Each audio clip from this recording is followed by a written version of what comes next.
Bienvenue dans la deuxième partie de votre émission Rien ne nous échappe, le thermomètre de la société.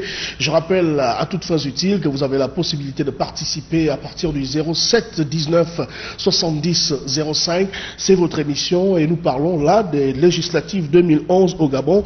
La biométrie est-elle un adversaire? C'est le thème du jour. Et comme en première partie, nous avons encore le plaisir de recevoir Monsieur Marc Ona Essangui, secrétaire exécutif de Brain Forest, mais également membre de Ça suffit comme ça. Monsieur, on a encore merci d'avoir accepté de continuer cette deuxième partie d'émission avec nous parce que vous nous édifiez sur un certain nombre de points et c'est important pour les Gabonais. C'est aussi cela, la particularité de l'émission Rien ne nous échappe, informer, éduquer et surtout aller au fond du détail pour que le plus grand nombre sache exactement de quoi il est question.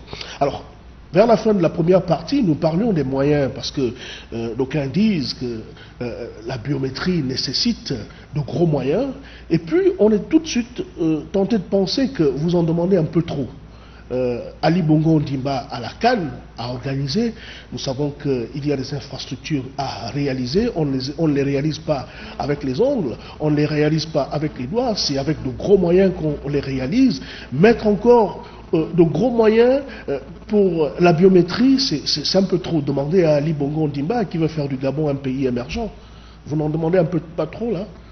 Ali Bongo, c'est la première institution de la République. S'il veut que les choses aillent bien, il prend la décision. La Cour constitutionnelle, à la Cour constitutionnelle, ce sont les Gabonais aussi qui siègent à la Cour constitutionnelle. Je crois que ces Gabonais, au-delà des textes, au-delà de la loi fondamentale, il y a aussi des Gabonais qui peuvent penser, nous devons aller dans une direction qui permette au Gabon d'échapper à un certain nombre de catastrophes, un certain nombre de phénomènes que nous avons vécus ailleurs. Nous avons écrit à la Confédération africaine de football et à la Fédération internationale de football association pour leur dire ceci. Le Gabon et la Guinée équatoriale se sont engagés à recevoir la 4e compétition internationale en termes d'audience, en termes d'importance. Et depuis 1973, c'est la première fois que l'Afrique centrale va accueillir la Coupe d'Afrique des Nations. Donc le Gabon et la Guinée équatoriale ont une lourde responsabilité pour la réussite de cet événement.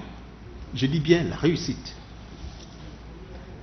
Et nous avons dit à la FIFA et à la CAF que les conditions dans lesquelles les choses se préparent au Gabon pour la CAN, les infrastructures ne sont pas encore prêtes, la population, je dis bien la population gabonaise, ne se sent même pas encore concernée par cet événement. Il n'y a pas encore d'engouement sur le terrain. Partout où cet événement a eu lieu, c'est la population qui se sentait d'abord concernée. Nous sommes à 3 mois de l'événement, mais la fièvre de la CAN, vous ne la vivez pas même dans la ville. Au Gabon, on a toujours tendance à bien faire les choses à la dernière minute. Au Gabon, on a toujours tendance à mal faire les choses à la dernière minute. Et nous avons dit aux éléments de la FIFA qu'ils ont leur responsabilité de dire aux autorités gabonaises, attention, si pendant que la population ne s'est pas encore appropriée la manifestation, pendant que les infrastructures d'accueil ne sont pas encore là, pendant qu'on essaye de voir comment accueillir tout ce beau monde, qu'on vienne encore jeter une boule puante. La boule puante, ce sont des élections organisées dans la pure contestation. Alors si le chef de l'exécutif n'a pas compris qu'en tant que responsable, il a un challenge, organiser la Coupe d'Afrique des Nations dans les meilleures conditions et arrêter la machine du pays pour appeler à une sorte d'union sacrée, c'est-à-dire appeler l'opposition, appeler la majorité, la société civile au cours d'une grande réunion et leur dire nous allons organiser telle ou telle chose, on bloque le pays, on se concentre à cela. Je pense que ça aurait été une décision sage.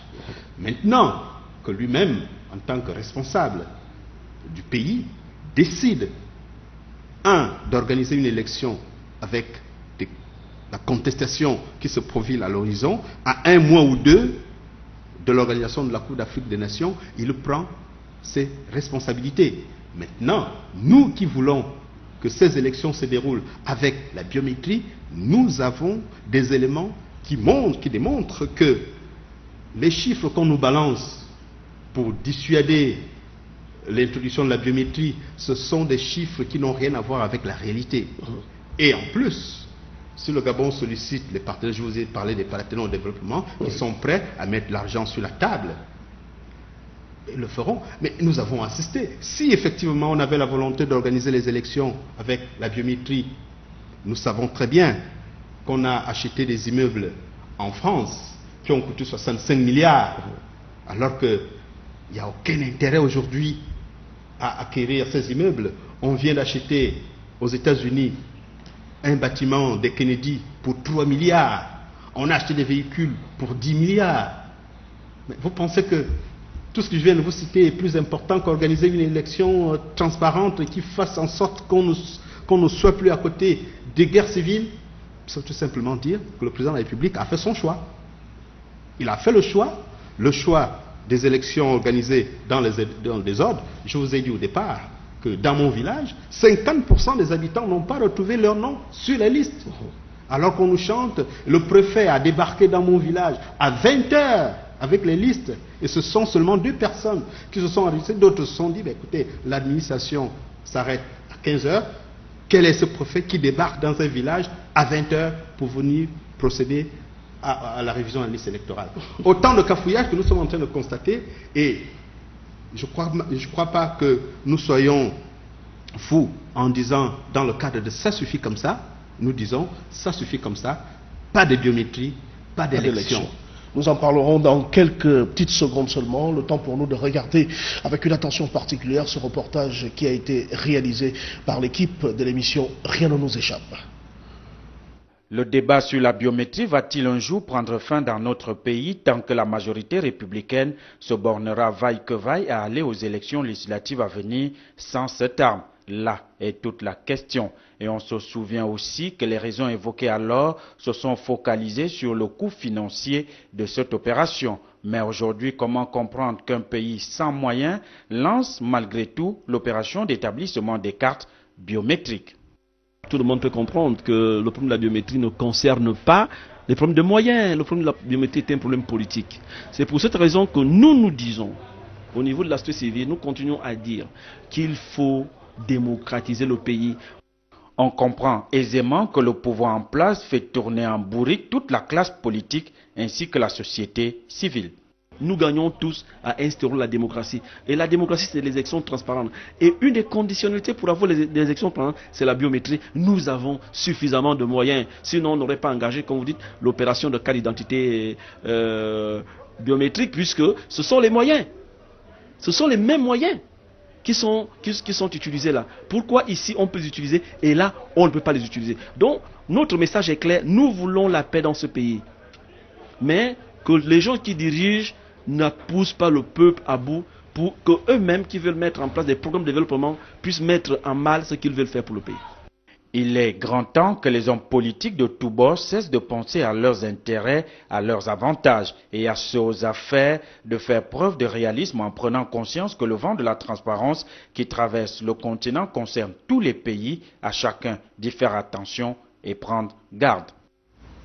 Voilà, c'était Joël Franck Nkoulou pour le compte de l'émission Rien ne nous échappe.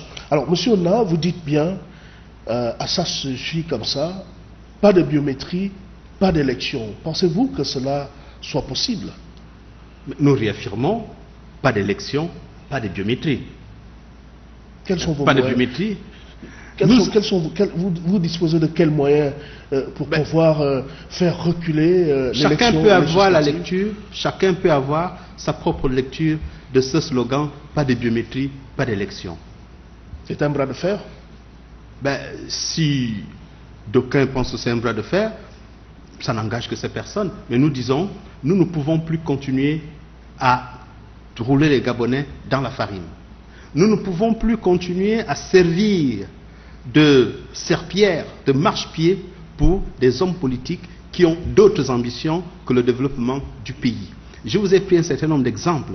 Si on veut organiser des élections transparentes dans ce pays, ça ne coûte rien à la classe politique de tomber d'accord et de dire nous reportons les élections après la Coupe d'Afrique des Nations pour mieux organiser. Ça peut prendre le temps que ça peut prendre, puisque on renvoie l'application de la nouvelle loi électorale, l'utilisation de la biométrie en 2013.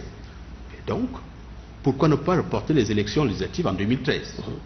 Nous avons les moyens de le faire, et par conséquent, si on estime que la Constitution nous impose, on peut engager un référendum pour que les Gabonais se prononcent contre ou pour le report des élections. Le président de la République a tous les moyens. Tant qu'il s'enferme avec son camp politique dans une logique de passage en force, en oubliant que c'est le peuple qui a le dernier mot, et je pense que le signal de la révision des listes électorales n'a pas servi, parce que vous n'avez pas eu, il n'y a pas eu d'engouement.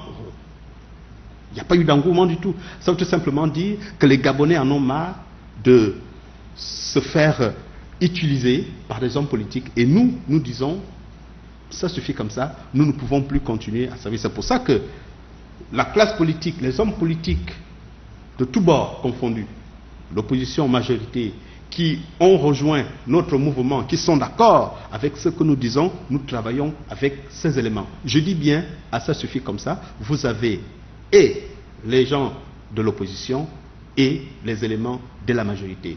Parce que ne pensez pas que au sein de la majorité, il y en a qui ne pensent pas comme nous. Beaucoup pensent comme nous et nous ont rejoints dans cette croisade pour l'établissement d'une réelle démocratie dans notre pays. Parce que ce pays-là n'est pas l'affaire d'un petit groupuscule d'individus. Est-ce que vous avez l'impression que nous sommes là dans un régime dictatorial? Et bien sûr. Nous sommes dans un régime dictatorial, rien qu'à voir la manière dont la révision de la Constitution a été opérée, rien qu'à voir comment on a taillé la nouvelle loi électorale, la fameuse ordonnance qui nous a été présentée. Tout ce qui a été modifié là-dessus n'a pas un caractère républicain. C'est taillé sur, comme beaucoup aiment le dire, c'est le costume d'Ali Bongo et de son équipe qu'on a taillé là-dessus.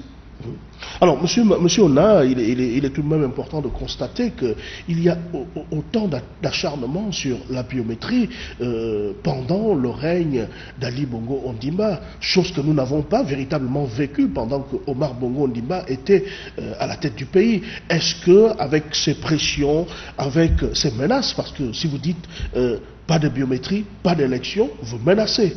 C'est un ultimatum. Vous êtes énervé, vous montez sur vos grands chevaux. Est-ce que vous n'êtes pas là en train de mettre en mal le système Ali Bongo Ondimba? C'est pas le système Ali Bongo. Est-ce que c'est pas son fonctionnement, est-ce que c'est pas son pouvoir que vous êtes en train de menacer? Pas du tout, pas du tout. Nous sommes dans une république et une république fonctionne avec des règles. Si les institutions de la république étaient des institutions indépendantes, si les institutions étaient des institutions républicaines, on ne serait pas là en train de vociférer sur quelque chose d'aussi anodin qu'un fichier électoral. Dans un pays, un fichier électoral, ça fait partie des éléments franchement négligeables dans un pays. Mais nous passons le temps, on s'époumonne sur l'élaboration d'un fichier électoral de 600 000 hommes. Mais c'est une honte. Depuis